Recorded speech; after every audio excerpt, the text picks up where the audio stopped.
Assalamualaikum warahmatullahi wabarakatuh. Alhamdulillah. Alhamdulillahilladzi atqana al-masnu'at. Fatara al-mawjudat. Amata al-ahya wa ahya al-amwat. Ashhadu an la ilaha illallah wahdahu la syarika lah. Rabbul ardina was samawat. Wa ashhadu anna Muhammadan abduhu wa rasuluh. Sayyidul ayatil mu'jizatil zahirat wa huwa asy-syafi'u lima yusalli wa yusallim alaihi fi yaumil hasarat. Segala puja dan puji syukur kehadirat Allah Subhanahu wa taala yang dimana pada hari ini Allah masih memberikan kepada kita berbagai macam nikmat sehingga kita masih merasakan udaranya dengan bebas, badan yang sehat, dan terutama nikmat-nikmat yang amat besar yang kita rasakan saat ini, yaitu nikmat iman dan Islam. Kita mampu melaksanakan kewajiban kita sebagai seorang muslim dan muslimat, yaitu puasa di bulan Ramadan. Mudah-mudahan segala amal kita dilipat gandakan oleh Allah dan diterima olehnya. Amin ya rabbal alamin. Jamaah yang dirahmati Allah Subhanahu wa taala, gundah gulana, resah dan gelisah sering kali kita rasakan dalam kehidupan ini. Ketidaktenangan dalam hidup senantiasa meliputi keseharian kita. Padahal kita telah melaksanakan yang dinamakan sholat. Tapi kenapa sholat yang kita rasakan itu tidak membekas dalam kehidupan kita? Sholat mah sholat, namun gundah gulana, resah dan gelisah masih ada terpatri dalam kehidupan kita. Jamaah yang dirahmati Allah Subhanahu wa taala,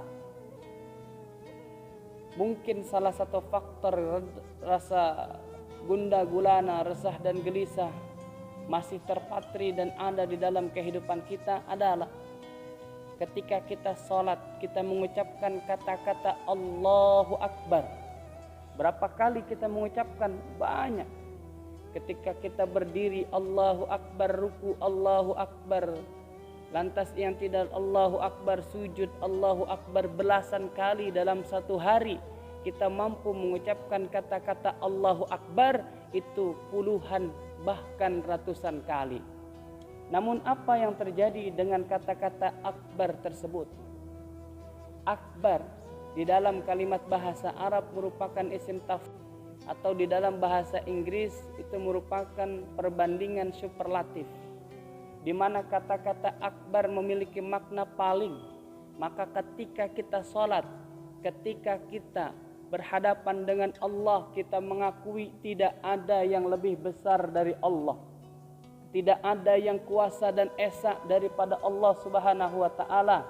Itu ketika kita sedang melaksanakan sholat. Namun apakah akbarnya Allah Subhanahu wa taala senantiasa mengiringi kehidupan kita dalam kegiatan aktivitas sehari-hari? Apakah ketika kita ingin berdusta, kita merasa ada Allah di situ yang senantiasa mengawasi kehidupan kita? Apakah ketika kita melakukan bisnis, kita merasa diiringi oleh Allah Subhanahu wa taala sehingga terhindar daripada kezaliman? Apakah ketika kita berada di luar salat, kata-kata akbarnya Allah, Allah Maha Besar, Allah Maha Pengawas, Allah yang menguasai jiwa dan diri kita itu ada dalam kehidupan kita? Kalau itu ada, fal insyaallah resah gulana gundah kita akan hilang.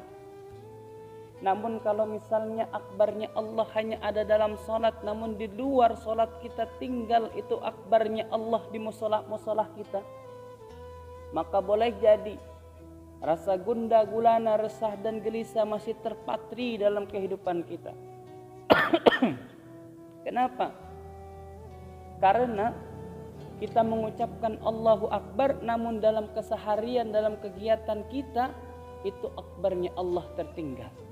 Kita berjanji kepada Allah bahwasanya Allah itu adalah Maha Esa dan Kuasa, namun dalam kehidupan sehari-hari kita tidak luput dari berdusta, dari membuat tanda tangan palsu, dari melakukan kezoliman kepada saudara dan lain sebagainya.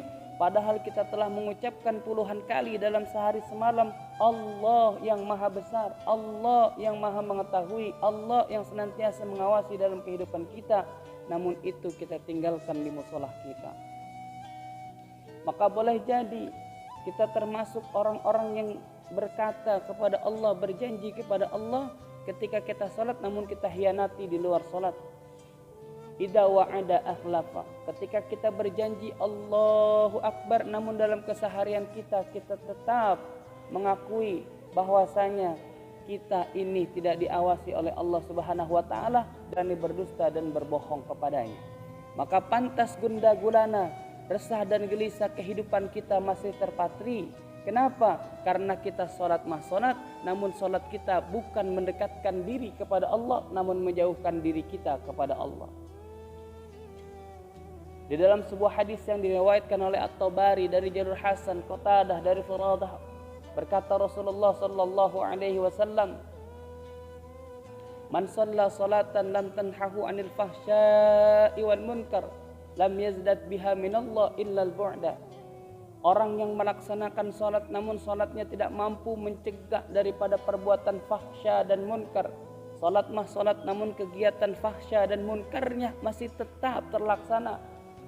Maka sholat yang dia laksanakan bukanlah sholat yang akan mendekatkan dirinya kepada Allah, tapi sholat yang akan menjauhkan dirinya kepada Allah Subhanahu wa ta'ala. Na'udzubillah summa na'udzubillahi min dzalik. Jamaah yang dirahmati Allah Subhanahu wa ta'ala, dalam kesempatan yang berbahagia ini, marilah kita lihat kembali salat-salat kita yang telah kita laksanakan. Apakah mampu diaplikasikan dalam kehidupan kita sehari-hari? Apabila kita telah melaksanakan salat, kita usahakan mulut kita senantiasa terjaga dari hal-hal yang dusta, tangan kita terjaga dari hal-hal yang zalim, dan kegiatan kita terasa diawasi oleh Allah Subhanahu wa ta'ala. Kalau ini sudah terlaksana, insya Allah salat yang kita laksanakan akan mendekatkan diri kita kepada Allah, bukan menjauhkan diri kita kepada Allah. Mudah-mudahan salat yang kita laksanakan merupakan salat yang mendekatkan diri kita kepada Allah Subhanahu wa ta'ala. Mudah-mudahan bermanfaat untuk ad-da'if al-fakir dan umumnya jamaah rahimakumullah. Wabillahi taufiq wal hidayah wa afa minkum. Wassalamualaikum warahmatullahi wabarakatuh.